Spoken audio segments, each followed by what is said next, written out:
Hola, me llamo Félix Aucayanchi Velázquez, soy profesor de física y estoy encantado de poderles alcanzar las resoluciones de problemas de física tomados en exámenes de admisión en universidades peruanas. Hoy me toca resolver los problemas que vinieron en el área de física en la Universidad Nacional de Cajamarca el año 2020. Empecemos con la primera pregunta. Esta primera pregunta está referida al tema de electrodinámica. Y se trata de determinar qué longitud debe tener un cable, conociéndose la resistencia, que es de 2 ohmios, el área de la sección recta del cable conductor, que suponemos es un tubo cilíndrico, de área de sección 20 centímetros cuadrados y de resistividad, característica del material, igual a 10 a la menos 4 ohmiometros. Muy bien. Hemos identificado entonces los datos y particularmente para el caso de el área hemos decidido reemplazar la unidad centímetro cuadrado por su equivalente, que es 10 a la menos 4 metros cuadrados. Y así hemos logrado que todas las cantidades conocidas estén expresadas en el mismo sistema de unidades, que es el Sistema Internacional de Unidades. Bien, ¿qué es lo que pretendemos encontrar? Queremos determinar el valor que debe tener la longitud de la varilla. Eh, este tema se va a poder plantear si utilizamos convenientemente la ley de Pouliot, aplicada para el caso de una barra sólida como la que estamos mostrando, de longitud, por ejemplo, L, que es lo que estamos tratando de calcular, de área A de la sección recta y de resistividad ρ. Muy bien, ¿qué establece esta ley? Que la resistencia representada por la letra R de este objeto depende de tres elementos: de la resistividad del material, de la longitud del cable y ambos de manera directamente proporcional con la resistencia. Pero depende también del área, pero de un modo inverso. Es decir, que la relación entre la resistencia y el área son inversamente proporcionales. Pues bien, en vista que nos piden determinar la longitud, despejamos la longitud y al hacerlo, encontramos que la longitud estaría dada por el producto de la resistencia por el área de la sección recta dividida entre la resistividad. Ahora lo que haré es simplemente sustituir los datos. Observemos que 10 a la menos 4 en el numerador y en el denominador se repiten. Por ese motivo los podemos simplificar, eliminar y nos quedaría solamente 40 metros. Y la respuesta para este caso es la respuesta E, 40 metros. Espero que se haya podido entender.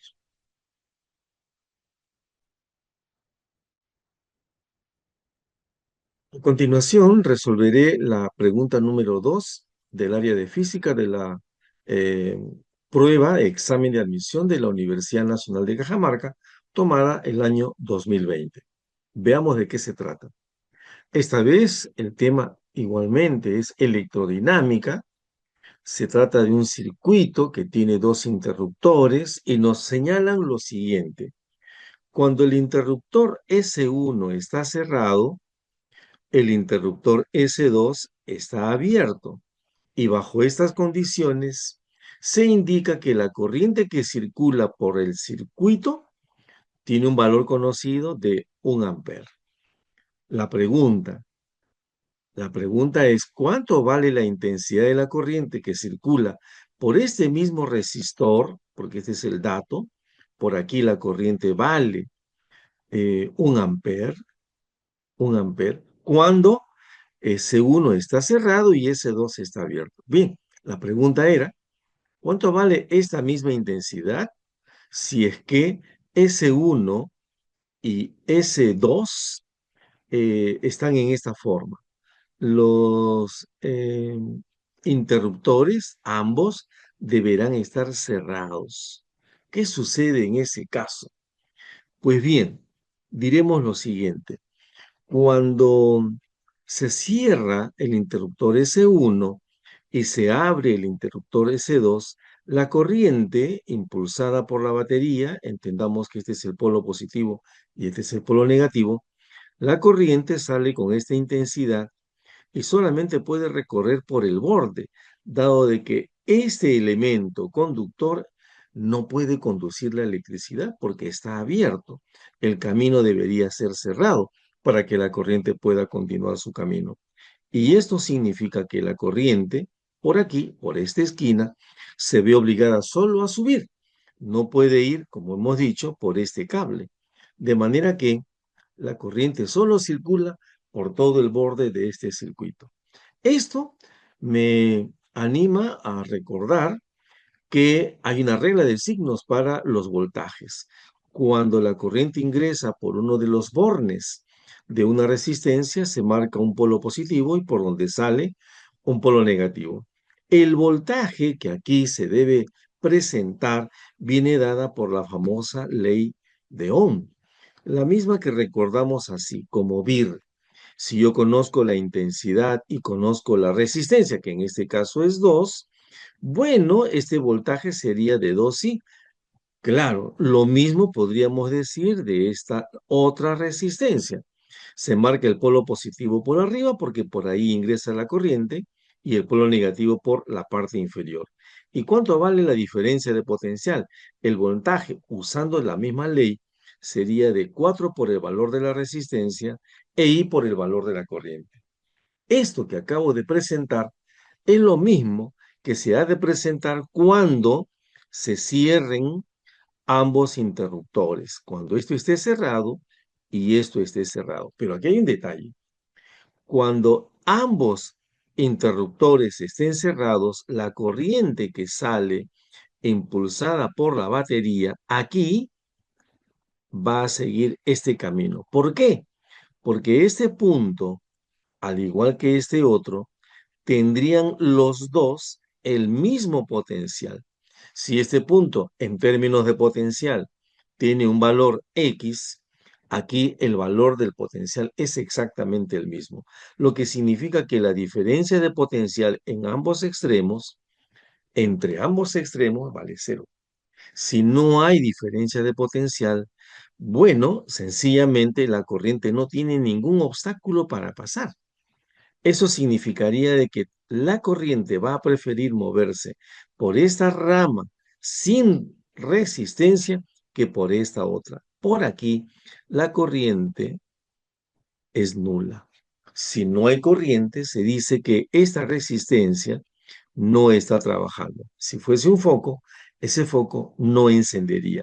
Decimos, está cortocircuitado. Bajo esas condiciones, en la segunda parte del problema, el circuito quedaría de esta forma. Resolvamos entonces, para lo cual estableceré el análisis de S1 cerrado y S2 abierto. Y así es como quedaría el circuito. Observemos que la corriente en este primer caso es conocida, vale 1 ampere. Positivo por la derecha, negativo por la izquierda, y si tú multiplicas la corriente por la resistencia, te va a salir 2 por 1, 2 voltios. Así también podríamos decir que la corriente pasa por íntegramente la resistencia de 4 ohmios y conociendo la corriente y el valor de la resistencia, multiplicamos y el producto nos va a dar 4 voltios nuevamente. Por esta parte inferior no hay ninguna resistencia y nuevamente podríamos decir que el circuito tiene todos los voltajes conocidos con excepción del de la batería. ¿Qué relación se ha de cumplir con todos los voltajes? Hay una ley que los vincula.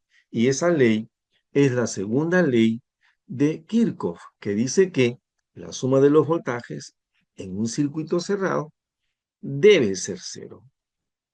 Aquí está.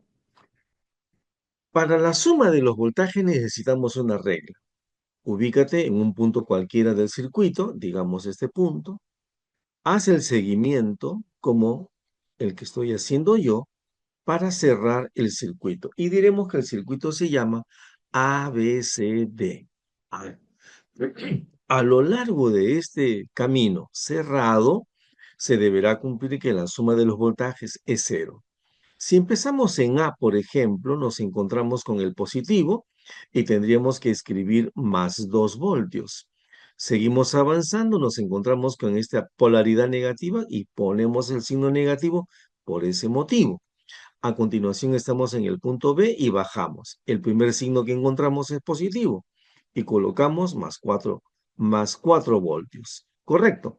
Estamos en el punto C, no hay nada de voltaje por aquí. Subimos y hemos retornado al punto A. Quiere decir que esta suma me debe dar cero. Y acá la única incógnita sería el voltaje. Como ya lo tengo preparado, lo redactaré nuevamente. Pero al despejar, encontramos que el voltaje de la batería es de 6 voltios.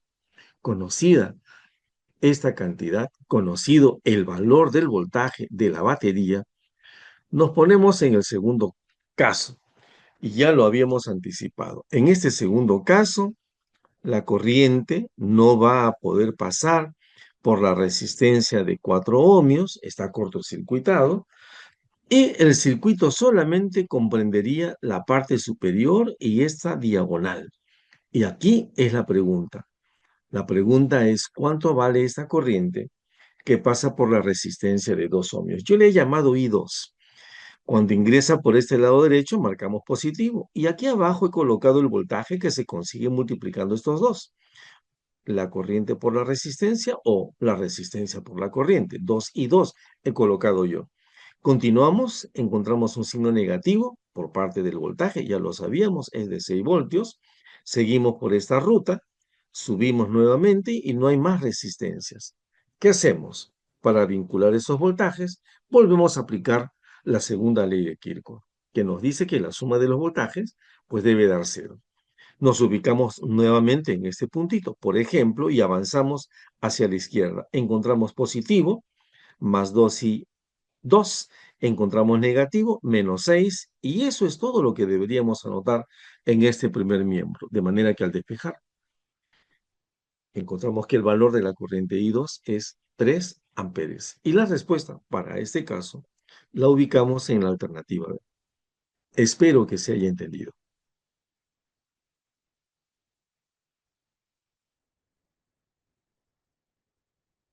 A continuación, resolveremos la pregunta número 3 del examen de admisión de la Universidad Nacional de Cajamarca, tomada el año 2020 y en la parte de física. La pregunta está referida a análisis dimensional, el tema de análisis dimensional.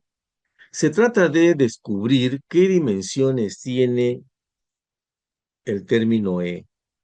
Este término depende de esta expresión. En esta expresión podemos reconocer varios términos, pi, a, v, r, z y s mayúscula. De todos estos términos, se conoce que r es distancia, o sea, longitud. S es superficie, es decir, longitud al cuadrado, área. Y los demás, bueno, pi es un número, y este número como tal solamente puede estar afectado de otro número, así que A también es un número. Análogamente, el seno de Z es un número, y el propio ángulo también lo es. Finalmente, el logaritmo de 40, así como 4, todas estas son expresiones numéricas. Y si son números, todos ellos son adimensionales. Y si son adimensionales, la fórmula dimensional de una cantidad adimensional es 1. Pues bien, habiendo hecho ese primer reconocimiento, haremos lo siguiente. Sencillamente nos vamos a limitar a identificar a todas estas cantidades como cantidades adimensionales. Y cuando la veamos en la ecuación dimensional que voy a presentar, las vamos a sustituir por 1. Aquí está la ecuación dimensional y cada corchete encierra a una de estas cantidades y las vamos ahora a mostrar con sus respectivas dimensiones. Así, por ejemplo, del primer corchete podemos reconocer que hemos colocado 1, porque es un número. Si A también lo es, lo representaremos por 1 dimensionalmente. El seno de z también por 1. Z habíamos considerado es un número. El logaritmo de 40 es también un número, por lo tanto adimensional. Y el 4, como no, también es un número. Por lo tanto, todos ellos han sido reemplazados por 1. Observemos que en la parte del numerador hay una diferencia. Para que esta diferencia sea conocida o para que la sustracción en términos de operación matemática se pueda realizar, bueno, la regla que nos da el principio de homogeneidad dimensional establece que los términos deben ser de iguales dimensiones, de manera que V deberá ser L cubo, porque sólo así se podrá restar. Y si tú efectúas la diferencia de dos cantidades dimensionales idénticas, el resultado va a ser igual que ellos. Por lo tanto, en el numerador solamente me ha de quedar L cubo. Y en el denominador, L cuadrado por todos los demás, solo L cuadrado. Y aquí está. Finalmente, si simplificamos, L cubo con L cuadrado nos va a quedar solamente L. Y en este caso, la respuesta correcta la encontramos en la alternativa E. Espero que se haya entendido.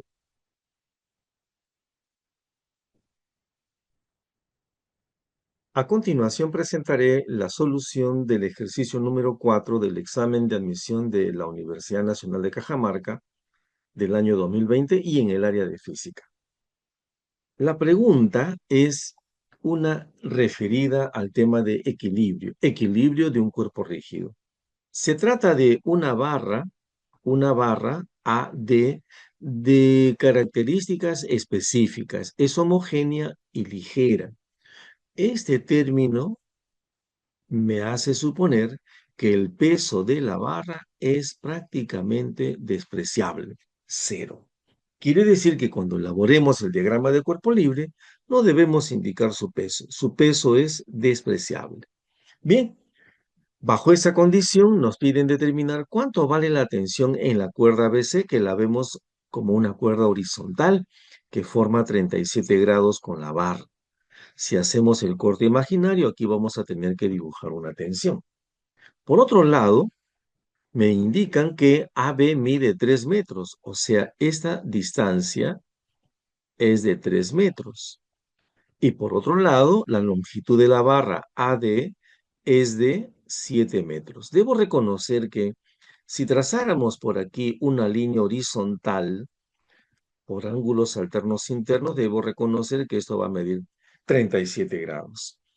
Si tuviéramos que completar el diagrama de cuerpo libre, debo reconocer que el peso de este bloque genera en este cable una tensión. Y la tensión que afecta a la barra debe tener exactamente el mismo valor que el peso. La tensión equilibraría el peso en este caso. Muy bien, en el punto A deberíamos agregar una pareja de componentes de la reacción en A. Muy bien, ese sería el diagrama de cuerpo libre. Si a continuación solamente queremos calcular la tensión, debemos aplicar una de las condiciones de equilibrio. A juicio de expertos, es preferible acá usar solamente la segunda condición de equilibrio, que nos exige elegir un punto como centro de rotación. Elijo el punto A como centro de rotación y de esa manera elimino la capacidad de torsión de estas dos componentes. Es decir, sus momentos serían nulos y solamente nos quedaría el momento de la fuerza T, que sería de sentido antihorario, y otro momento sería el momento de la fuerza de 900, que es de sentido horario. Uno de ellos, por ser antihorario, el momento será positivo y el momento de sentido horario será negativo. Muy bien. Este sería el diagrama de cuerpo libre de la barra, donde he colocado ya las fuerzas que participan y además he señalado e indicado el sentido de los momentos. Muy bien. Si elegimos A como habíamos establecido, el centro de rotación, desde allí solamente veremos dos momentos. Y aplicando la segunda condición de equilibrio que dice que la suma de los momentos debe ser cero, en este caso respecto de A, los momentos son dos, el momento de la tensión T y el momento de la fuerza de 900.